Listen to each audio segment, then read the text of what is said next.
High, আমি পূর্ব বর্ধমান থেকে শৈলী বলছি। কেমন আছো তোমরা সকলে? আশা করি সকলে অনেক ভালো আছো। দুদিন ধরে আমি একদম ভিডিও দিতে পারছি না, তার জন্য তোমাদের একদম কষ্ট নিতে হবে না, কারণ আমি আবার ভিডিও পোস্ট করা শুরু করেছি। আর এই দুদিন ধরে প্রচন্ড প্রেশারের মধ্যে আছি, আর প্রত্যেকদিন আমাকেই রান্না বান্নার হেসেলটা ঠেলতে হচ্ছে, তার জন্য আর ভিডিও করতে পারছি না। ঘরদোরটা একটুখানি প্লাস্টার হবে, তার জন্য এলোমেলো করা হয়েছে, যার জন্য গিয়ে কাজের খুব সেটা অবশ্যই পরের ভিডিওতে তোমরা জানতে পারবে। গলাটা কেমন ক্যারকেরে হয়ে গেছে না বলো? হ্যাঁ জানি গলার ভয়েসটা অতটাও ভালো না, তাও তোমাদের শুনতেই হবে। তো এখন আমি রান্না করার জন্য রান্নাঘরে চলে এসেছি, আর এই যে এখন দেখো কত কিছু রান্না করব তোমাদের সঙ্গে, সেটাই শেয়ার করব। কি কি রান্না করছি না করছি সমস্তটাই তোমাদের সঙ্গে শেয়ার করব। বাট হ্যাঁ, হয়তো তোমরা কিছু কিছু ক্লিপ দেখতে পাবে না, কারণ একা হাতে রান্না আবার ক্যামেরা সামলানো এটা আমার কাজ নয়। কারণ আমি একে তো রান্না ভালো পারি না, আবার ক্যামেরাও ঠিক করে ধরতে পারি না, তো তার জন্য কিছু কিছু ক্লিপ তোমরা মিসিং পাবে। প্রথমেই ভাত বসিয়ে নিয়েছিলাম, ভাতটা নামানোর পরে দিয়ে আমি কড়াইটা চাপিয়ে দিয়েছি, আর তাতে দিয়েছিলাম পেঁয়াজ, রসুন আর কাঁচা লঙ্কা দিয়ে চিংড়ি মাছের মাথাটা ভালো করে এখানে একটু ভেজে নিয়েছি। এটাকে এখন বাটবো। কারা কারা খেয়েছো চিংড়ি মাছের মাথা বাটা অবশ্যই কিন্তু কমেন্টে জানিও। ওই জিনিসটা ভেজে নেওয়ার পর ওটাকে সাইড করে দিয়ে এখানে আমি এখন পটল ভাজতে বসিয়েছি, কারণ পটল সর্ষে বানাবো। আগেই বলেছিলাম যে কিছু কিছু ক্লিপ তোমরা দেখতে পাবে না। এখানে আমার পটল সর্ষে যে কখন হয়ে গেছে তোমাদেরকে দেখাতেই আমি ভুলে গেছি। তো এই যে দেখো,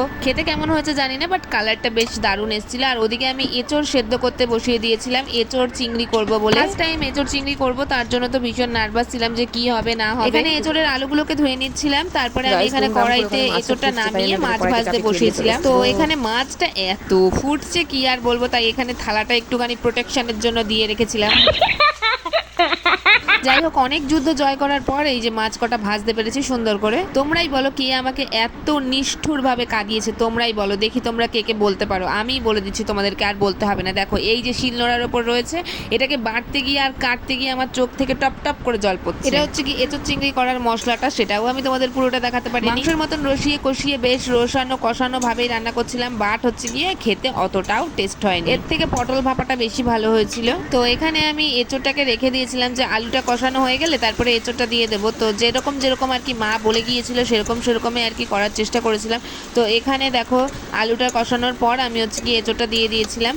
তো এঁচড়টা না আরেকটু সেদ্ধ হলে বেশ খেতে ভালো লাগতো, কিন্তু আরেকটু মানে কম সেদ্ধ হয়ে গেছে। তারপরে সেই বেটে রেখেছিলাম, সরি ভেজে রেখেছিলাম যে চিংড়ি মাছের মাথাটা, ওটাই এখন বাটার চেষ্টা করছি। বাটবো হচ্ছে কি শিলনোড়ায়। কারা কারা এখনো শিলনোড়া ইউজ করো অবশ্যই কিন্তু জানিও। এখনকার দিনে তো কেউই শিলনোড়া ইউজ করে না। জানি এটাকে দেখতে ঠিক ওই সকালের ওইটার মতোই লাগছে, বাট খেতে কিন্তু অমায়িক। যাই হোক, কারা কারা চিংড়ি মাছের মাথা বাটা খেয়েছো অবশ্যই কিন্তু কমেন্টে জানাবে। শীতকালটা যেতে না যেতে এত গরম পড়েছে, মনে হচ্ছে পেছন ফাটা গরম পড়ে গেছে। একদম সাধারণ খাওয়ার চেষ্টা করবে না, মানে আমরা অসাধারণ খেলেও তোমরা সাধারণ খেও। তো যাই হোক গাইজ, আজকে রান্না বান্নার পার্ট কিন্তু এইটুকুই। দেখা হচ্ছে তোমাদের সঙ্গে নেক্সট ভিডিওতে। অবশ্যই কিন্তু ভালো থেকো তোমরা, আর আমার ভিডিওতে লাইক করে যেও গাইজ।